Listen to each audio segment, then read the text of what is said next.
3 years ago, I set out to construct the most powerful nootropic stack for focus, motivation, and sheer cognitive horsepower. I logged hundreds of hours, sampled endless amounts of cognitive performance chemicals, and ran beta tests with soldiers from the United States Army. And after massive experimentation and ruthless trial and error, my work had finally paid off. I found what I was looking for.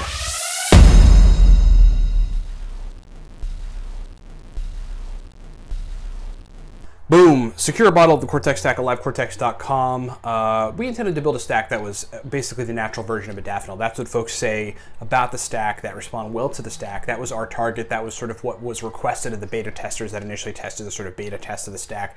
I asked them, what do you want out of a nootropic? And virtually all of them were like something very stimulatory, something natural, something that doesn't have side effects, something basically comparable to modafinil in a natural form. And so that's what we tried to deliver with the Cortex stack. Now we sell the product in 7 or 8 countries. 8 countries. We just expanded to Spain. We've got the US, Canada, UK, Australia, Brazil, Spain, South Africa, I believe, and perhaps 1 or 2 other countries. We're trying to expand everywhere. I think we're running into a bit of an issue with Germany based on a sales tax issue that Germany has, kind of countrywide. So primarily, I mean, basically all kinds of people, because we asked them, by the Cortex stack. But we've seen a surge, especially around now is the end of the school year. This is where kids are taking exams, final exams. We've seen a surge in college kids taking the stack. We've got college professors that take the stack. We've got Wall Street personnel that take the stack. We have business people that take a stack. We've got entrepreneurs who take a stack, and then corporate individuals who take a stack, and then everybody in between. The mom with 3 kids who doesn't have energy from 5 to 12 p.m. 12 a.m. takes a stack, has the energy, has the mental performance. 2 nootropics experimenters that just like neurochemical modulation and like to be stimulated. To put it simply, the Cortex stack is sort of a combination between a very stimulatory stack and a very functional stack. We tried to make it both. Rather than just amping you up, it also improves a bunch of things based on how it works on neurochemicals, dopamine receptors, axons and dendrites, and these sorts of things. Uridine monophosphate and CDP choline are the primary ingredients. Check it out, livecortex.com. You're going to like it if you respond well to it. Trust me, you will not be sorry. Screw about livecortex.com, what's being called the only pre-made stack that actually works and is noticeable. Let's talk about L-Theanine. We got to just revisit this for anxiety. I wouldn't say that I have anxiety problems. I definitely don't. I am a runner. The Army made me a runner, and so that substantially works on my anxiety if I were to have some. And I can tell that if I didn't run in some days where I can't run, or if my health is not up to it, that I can't run, I can tell that I'm I'm a little more anxious. My brain certainly doesn't work as well. My brain certainly, I can't control it enough. I can do all the meditation in the world, but still that extra bit of running, is substantial. And so, but without it, sometimes, I feel that there's like background anxiety going on. In some instances, if I, just the opposite, if I take a run too hard, I'll feel a more intensified background version of anxiety going on. And I think that people, anxiety is a big problem in the United States of America. Let's just keep it exclusive to and the UK and perhaps Australia and then some other places, really everywhere. It's a huge problem. And people have to resort to taking benzodiazepines and pharmaceutical drugs that, look, they got a lot of side effects. They make neurochemical modulations that sometimes are hard to reverse and then create their own additional side effects. It's hardcore. Pharma drugs are hardcore. Right? Because to them, they just want to get the intended outcome. It just doesn't matter if it's hardcore or not to them, or if there's a significant amount of side effects because of how hardcore the drug is. They're just trying to change the outcome and sell the drug. They're trying to create an outcome and then sell the drug. The really positive thing about L-Theanine in the place of heavy pharmaceutical drugs for anxiety is that for some people, not all, but for a lot of people, they're able to legit ditch the benzos and legit ditch the pharmaceutical stuff and legit ditch whatever else they might have been doing to quell their anxiety and get it down to a manageable level. I've never taken hardcore pharmaceutical drugs for anxiety. As far as I've ever gone was, ashwagandha, L-Theanine. There's a what the heck's it called? Go-To Cola is another one that's supposed to target anxiety. If you look at the mechanisms there, it's something I want to come back and study because it's got nootropic benefits too. Host of other things, liquid ashwagandha under the tongue, sublingual. And I've always been able to manage it that way and making sure I get good exercise, trying to sleep well, meditation, huge part of it.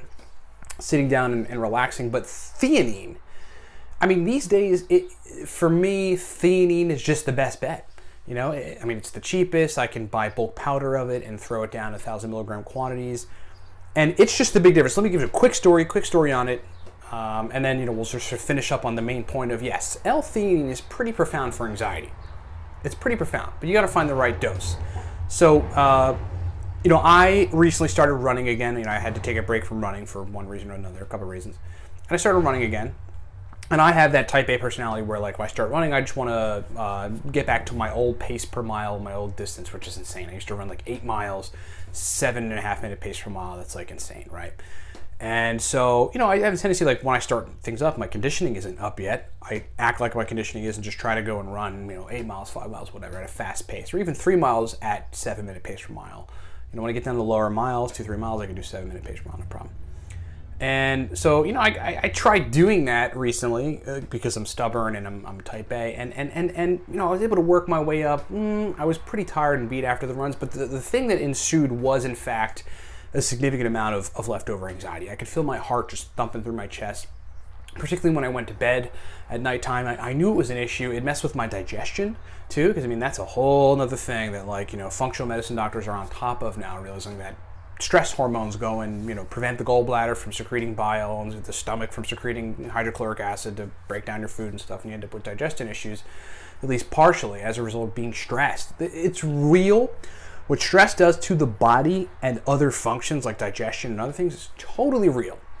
So I understand L-Theanine. I'm like, wow, why don't I just take some theanine? God, you know, I haven't been taking theanine. So I went and got some theanine, and man, 700 milligrams of L-Theanine that night, you know, probably within 2 hours, I just felt profoundly better. It's not like I was like, oh, wow, a whole calm washed over me like Phenibut would. Phenibut is very noticeable and very powerful. That's why you shouldn't really take it a whole lot. But yeah, I mean, I just recognized, wow, my whole nervous system is profoundly calmer now, right? I'm not, you know, in a crazy place. I don't feel like I'm in a crazy place. And my heartbeats, you know, slowed, or at least, like, I couldn't feel it thumping through my chest. And when I went to sleep that night, I just slept great. You know, I didn't have any digestive issues throughout the day. I woke up feeling good and refreshed, and that's the bottom line. You know, today I took another 700 milligrams. The day before yesterday, I took another 700 milligrams of theanine, and that's kind of where I'm at. I think for people that they should dose at least above 500 milligrams. You know, traditional recommendations seem to be around 200-300. I think you can go to, especially if you have anxiety, legit anxiety that's happening, 500 milligrams to 1,000, maybe even 1,500, maybe even 2,000 milligrams. Let's quick talk about some of the mechanisms. L-Theanine increases alpha waves, alpha brain waves. The same thing happens when you meditate, right? Associated with having a calmer brain. I mean, that's the sort of electric oscillation in the brain associated with having a calm brain. Also, the interesting thing is that L-Theanine decreases cortisol levels, which is a stress hormone that gets cranked up when you're stressed out. The other weird thing is that L-Theanine has been shown in rats to increase dopamine concentrations as well as increasing serotonin concentrations. But perhaps this thing that people don't talk about, oh yeah, it also increases the brain's ability to produce GABA. Kind of like, it doesn't act as a precursor, but it makes it so that the brain can produce GABA easier. But one of these things that's been obscure that no one really ever talks about, that I just came to learn in doing more research about theanine, is that it actually binds to a glutamic acid receptors. Right, glutamate is an excitatory neurotransmitter, so it makes things active and excitatory. It binds to those receptors to prevent that action, thus calming down the nervous system, right? So you've got like logical mechanisms why stress is reduced and anxiety is reduced pretty profoundly with theanine, and you've got my N equals 1 and a whole lot of other people's N equals 1s from taking L-Theanine. So I just wanted to make this video to say, yes, let's bring it back into the, you know, into the forefront. Let's talk a little bit about the mechanisms, give you my experience with, you know, trying to outperform my old self and like getting started running again and just trying to crank it out on my old pace per mile like a stubborn type A person, and then running into anxiety and my heart thumping when I'm going to sleep, taking some theanine and it clearing all of it out. It's just a profound, you know, additional calm. That isn't like some super sedating thing. I'm not sedated. I'm not sedated today. I wasn't sedated when I took it yesterday. I wasn't sedated when I took it the night before. Like, it just calmed down the nervous system. And I think that this is profoundly important. L-Theanine should not be underestimated or underrated or disregarded. If you're not getting a result, you should take at least 500 milligrams, go to 7, go to 1,000 milligrams, see where you're at. And my sweet spot dose, at least right now, it's kind of a moving target, but right now in this particular mode is about 700 milligrams. Thanks for watching.